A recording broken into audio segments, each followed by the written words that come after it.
Bonsoir Catherine, bonsoir à tous. La présidentielle, parlons enfin de ces fameux programmes qui ont mis bien du temps à être communiqués. Oui. Trop de temps d'ailleurs aux yeux des observateurs. Alors nous sommes à moins de 50 jours du premier tour. On y voit un petit peu plus clair. Oui, alors après Benoît Hamon, Jean-Luc Mélenchon, Marine Le Pen, Emmanuel Macron, François Fillon, ça s'est accéléré ces derniers jours et ces dernières heures. Alors si chacun a sa recette pour sauver la France, chacun a aussi un programme économique idéal pour relever les grands défis évidemment. Alors on va voir tout cela dans le détail, indépendamment des promesses ou engagements électoraux.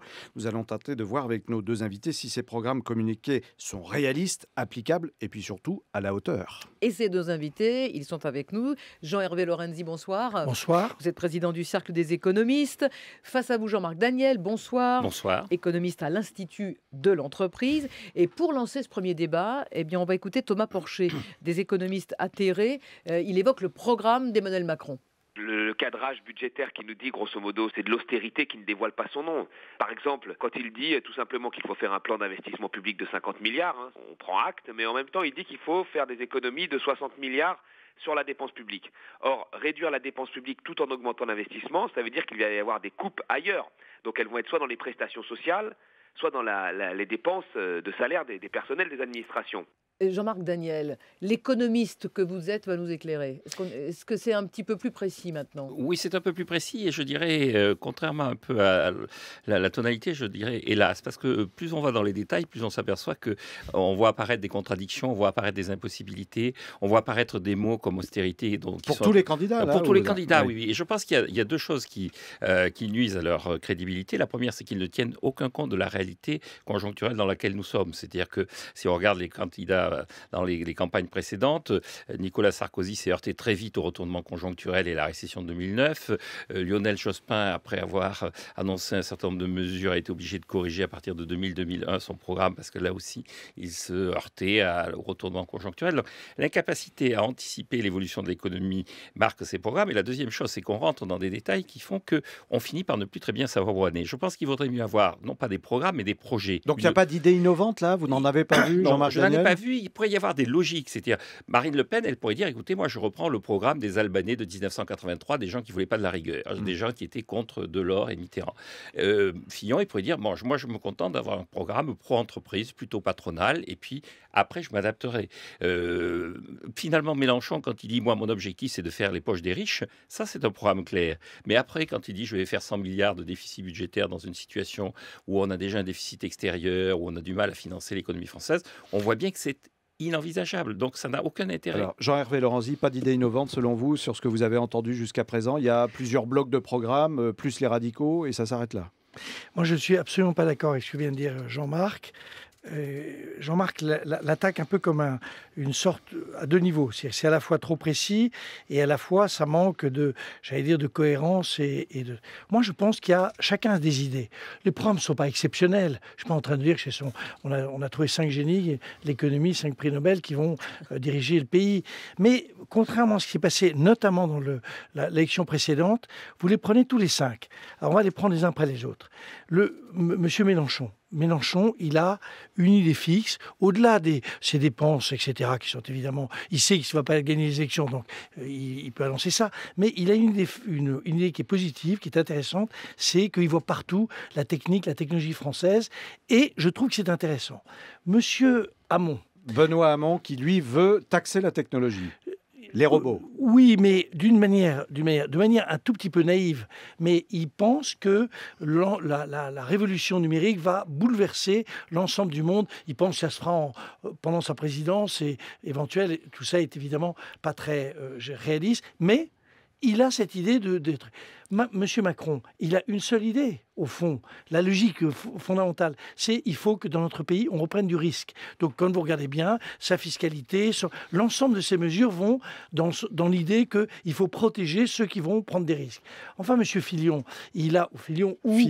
Fillon ou Monsieur Juppé ou Monsieur X si il s'avère que ce n'est pas Monsieur Fillon.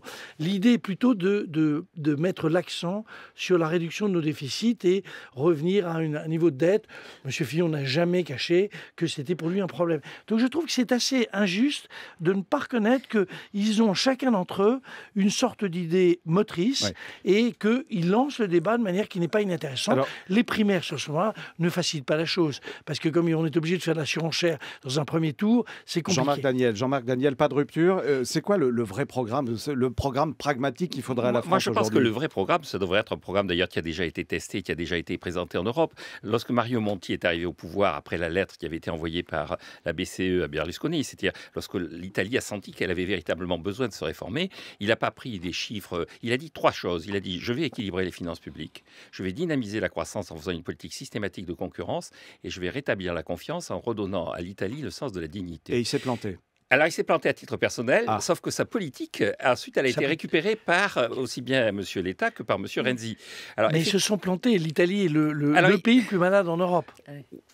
L'Italie est toujours malade, l'Italie a un problème de confiance en elle-même, mais elle a changé de trajectoire. Et c'est ça qui est important, c'est de donner véritablement une nouvelle trajectoire à la France qui est quand même dans une situation pré-italienne. Alors on a besoin de quoi, Jean-Hervé Lorenzi? Un programme social-libéral? Je sais que vous n'êtes pas forcément attaché à tous ces mots. Social-démocratie, je crois que les mots n'ont pas beaucoup d'importance. Le point sur lequel je suis assez d'accord avec Jean-Marc, c'est que... quand même. Oui, mais c'est normal, les grands esprits finissent... Vous êtes pris à défaut. Les petits esprits finissent par se rencontrer. C'est... l'idée qu'il y a quand même beaucoup de phénomènes nature politique et culturelle.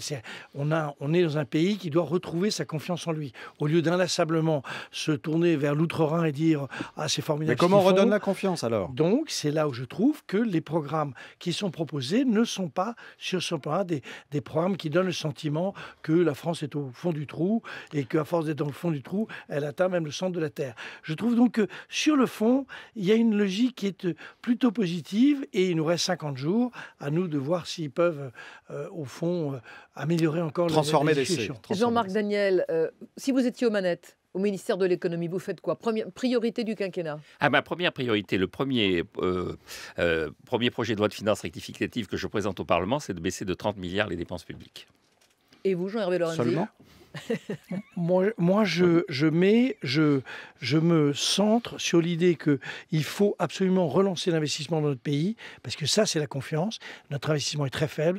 Donc, qu'est-ce qu'on fait? À la fois, on fait un peu d'investissement public, mais je reconnais qu'il faut être rigoureux dans la démarche et il faut surtout modifier la fiscalité de l'épargne. Oui, mais ça veut dire quoi? Attendez, concrètement, ça veut dire très simplement que, par exemple, l'idée de l'ISF qui, finalement, je crois que c'est M. Macron, que l'ISF est maintenu plutôt pour ce qui est largement inutile, c'est patrimoine immobilier. En revanche, tout ce qui va vers l'activité économique est sorti de l'ISF. Je trouve que c'est une bonne idée. Baisser ce que propose un certain nombre de candidats, baisser et de manière forfaitaire. Donc on réoriente l'épargne, c'est ça? On reflèche l'épargne. Fond, c'est que nous demeurons un pays qui a beaucoup d'épargne et nous demeurons un pays qui a un problème de formation. Donc 2 idées. Je prends la fois le ministère de l'Éducation nationale. Je relance vraiment quelque chose de sérieux sur l'éducation nationale et la formation professionnelle. Allez, on marque une pause. On envoie votre CV. On marque une pause, on va se retrouver dans un instant. C'est l'heure des titres, 19h20, Yann Ferchit. Et François Fillon assure avoir fait son examen de conscience. Il appelle désormais ceux de son camp à faire le leur. Le candidat de la droite a réussi à mobiliser ses soutiens ce dimanche. Ils étaient plusieurs dizaines de milliers venus de toute la France, place du Trocadéro à Paris pour l'encourager. Devant la foule, François Fillon a reconnu avoir commis 2 erreurs, dont celle d'avoir demandé à son épouse d'avoir travaillé pour lui. Il sera ce soir l'invité du 20h de France 2. 15 000 foyers privés d'électricité à la mi-journée après de violents orages dans le quart nord-ouest du pays. 14 départements sont ce soir toujours en alerte orange au vent violent. La tempête est attendue particulièrement demain matin. 2 proches de la famille Troadec en garde à vue ce dimanche dans le cadre de l'enquête sur cette disparition inquiétante de 4 personnes en Loire-Atlantique. La sœur et le beau-frère du père de famille sont donc interrogés par les enquêteurs au commissariat de police de Brest. Cette semaine, un vêtement et la carte vitale de la fille ont été retrouvés non loin de là. Le domicile des deux gardés à vue a été perquisitionné. Et puis la victoire du Français Arnaud Démare cet après-midi sur le Paris-Nice, première étape de la course au soleil ce dimanche. Le cycliste endosse donc le maillot jaune de leader. À noter la disqualification de Romain Bardet, pourtant donné comme l'un des favoris. Après une chute aujourd'hui, il s'est accroché aux voitures de son équipe pour pouvoir revenir dans la course. France Info.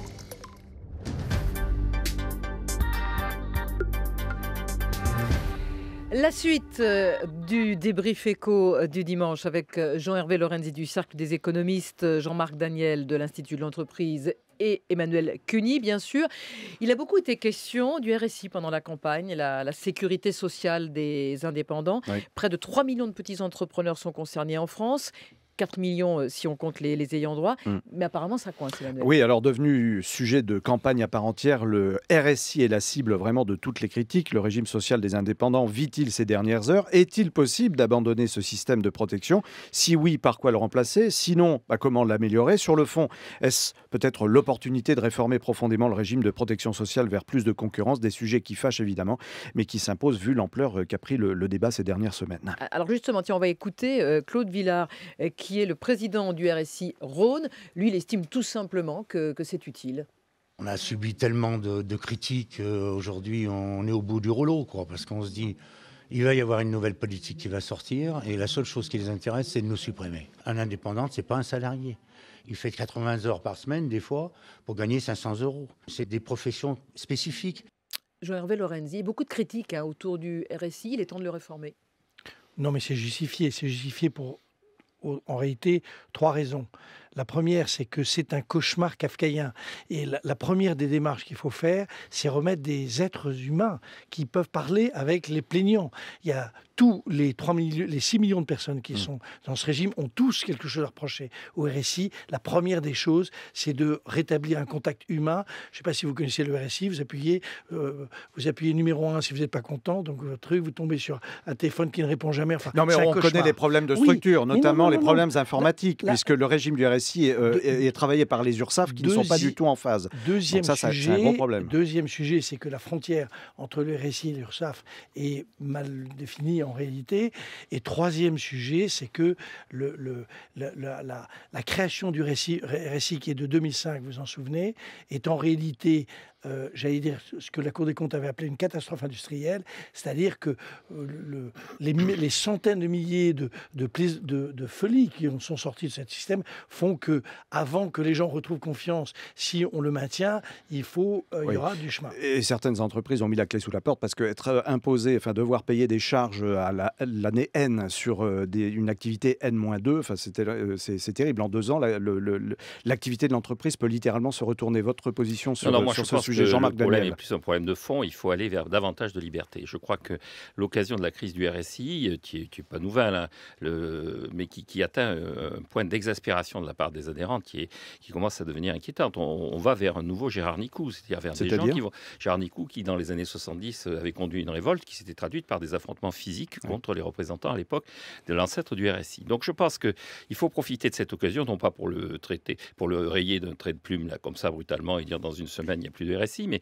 pour s'engager vers ce que devrait être la protection sociale de demain, c'est-à-dire vers davantage de concurrence. Mais on le remplace par quoi? Alors, il faut laisser les adhérents avoir d'autres régimes de sécurité sociale, c'est-à-dire laisser les compagnies d'assurance leur faire d'autres propositions. Oui, donc c'est la place du privé. En fait, voilà, il faut faire du RSI, comme d'ailleurs plus tard du régime général, l'opérateur historique, comme l'a été la DGT, puis ensuite France Télécom dans les télécoms, et dire voilà, vous avez un opérateur historique auquel vous pouvez ce sera moins cher? Ce sera moins cher parce que ce sera le privé?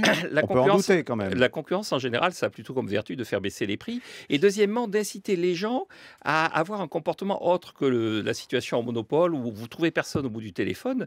Au bout d'un moment, quand vous trouvez personne au bout du téléphone, votre concurrent vous dit on change de crèmerie. Moi, si vous venez chez moi, il y aura au moins quelqu'un qui vous répondra. Jean-Hervé Lorenzi. Non, je pense que Jean-Marc là se laisse emporter par son désir libéral profond.